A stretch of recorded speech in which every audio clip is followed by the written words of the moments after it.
First of all, I got so depressed that my Netflix account tried to raise my self-esteem.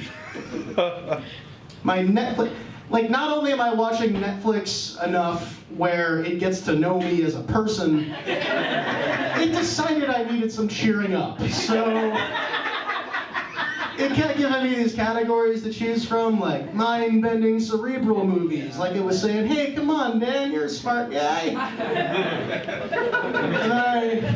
And I look at the movies in that category. It's all conspiracy theory movies, documentaries about pot that I've already seen.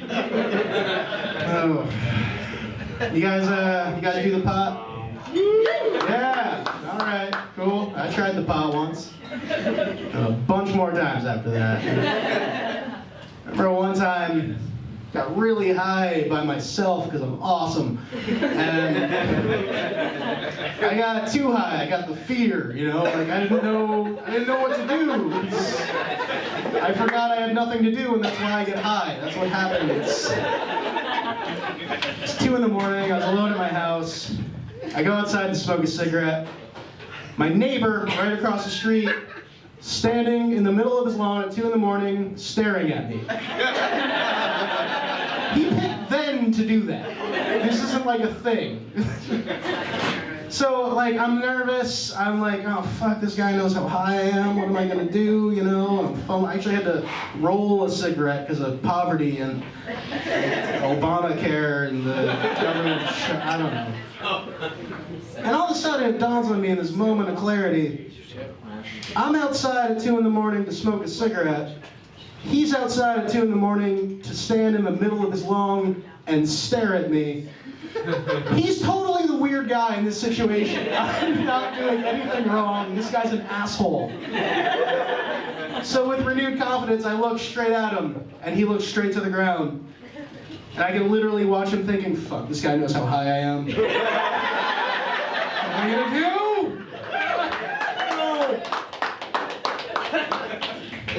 No. Potheads have pretty bad ideas. I don't know if you've heard my set so far, but one thing they're good at, though, potheads are good at picking religions, I feel like. You know, they gravitate towards Eastern philosophy.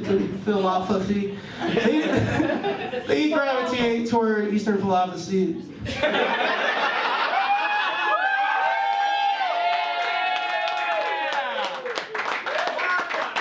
Buddhism and Taoism and such. I'm not going to try to say it again. I'm just going to say falafel. I know it.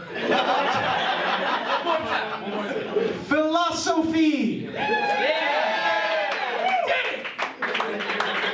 You drank as much as me, you know that's an accomplishment.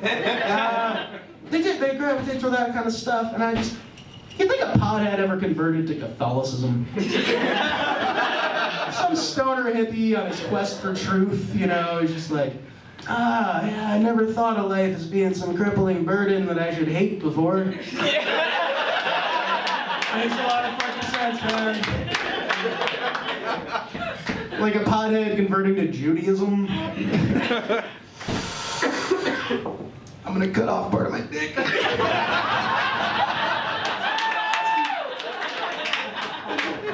I mean, look. It's 2013. I think we're all in agreement. We all know that pot should be legalized and God is dead, right? But here's why heroin should be legal too. Stay with me. Heroin should be legal because I've never done heroin. Despite the fact, I could totally get heroin right now if I really wanted to. This is New Haven. I know exactly where to go. I take the train here. Every time I walk from the train station to Cafe 9, on some level, I decide not to buy heroin. I make the call. I think they're selling heroin. The conversation never really goes past, hey, big man, what you need? Maybe, am I being judgmental? I don't know. Maybe I should let him keep talking. Hey, big man, what you need? Magazine, vitamin water, umbrella. We got a great store here in the housing project next to the train station. Come check it out. Heroin, we got heroin too. It's a great place. I'll never forget, Anyone ever done temp work before? Yes. Okay, like 5 people. Good. I took a temp job one time for this really shady temp agency. And I knew it was shady because they make you take a questionnaire before you can really apply. And one of the questions on this questionnaire, one of the first questions was, how would you best describe your crystal meth use as of late? I'm not exaggerating, this is the exact wording. I wrote it down and shit. The first option, there were 4 options you could pick. The first one was, I do not smoke crystal meth. And then there were 3 other things you could pick for a job. And my favorite one, it ranged from, moderate to extreme. My favorite one was casual. I'm a casual meth smoker, If I run into some friends at a bar, smoke a little meth, maybe wind up at the diner, I don't know. It's a fun Saturday. But you know what I always say, stop me before I kill again.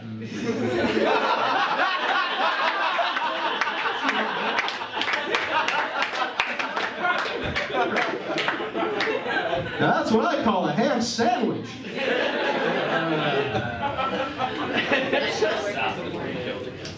So I'm trying to get a screenplay together. Trying to do some writing. And yeah, thank you. My idea is I write a movie, I send it to Hollywood, they make it into a movie, I get I think like $500, which would be pretty big for me right now. Right now I'm working on, I want to do like kind of a gritty noir, sort of Christopher Nolan style retelling of the story of Scruff McGruff, the cartoon dog detective. I feel like there's a lot to explore there, like maybe go into his backstory, maybe like he lost a pup to a drug cartel and that's what set him off, I see him as this kind of like dirty Harry, kind of, like really drunk all the time. He's always like picking up whores, but he's too hammered to get it up, so he just yells at them, and, just saying cool shit all the time, like, they told me to take a bite out of crime. They never told me crime would bite back. That's where I see it going. Dogs. I'm a big dog. This is the stupidest segue ever. I'm a big dog lover.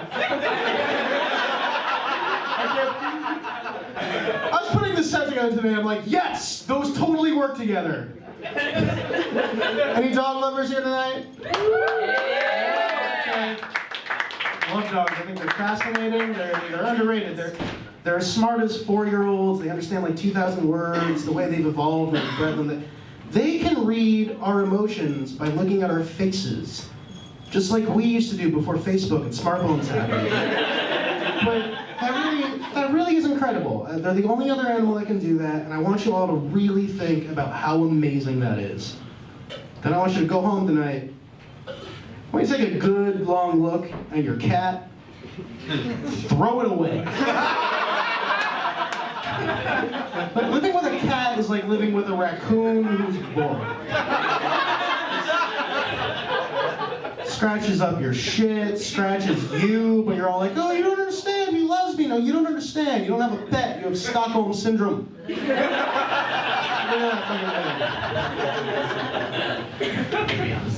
I was watching this show one time with my nephew. He's like 11 years old at the time. It was an animal rescue show. You guys familiar with this? Yes? Yeah! Okay. I'm talking to you guys. I don't even do that. It's this animal rescue show, animal police or whatever. They go into houses where animals are being abused. They rescue the animals. This particular episode, they rescued some animals, but they were too abused. A bunch of the dogs wound up dying. Yeah, that was really sad. This is so depressing before it gets funny. Why did I do this joke? Anyway, so a bunch of dogs died. And my nephew, he's 11 years old. He's really hurt by this. He says, well, Dan, I don't understand. Why did God let those dogs die? He's 11 years old. I can't be my usual preachy atheist douchebag self. he needs to think that someone's in charge until he's old enough for like pot and stuff. So I had to think of my feet, you know. So I said, well, kid, you know, God has a plan. He has a plan. And he needed those dogs out of the way. I was like, why? What they do? I'm like, they know what they do.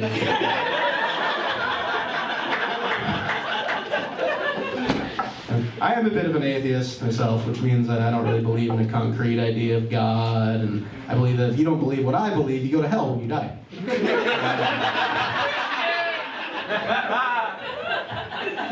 My one writer.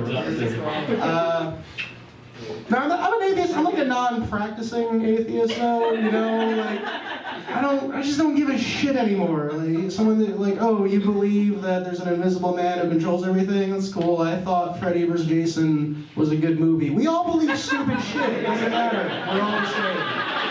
We're all the same fucking boat.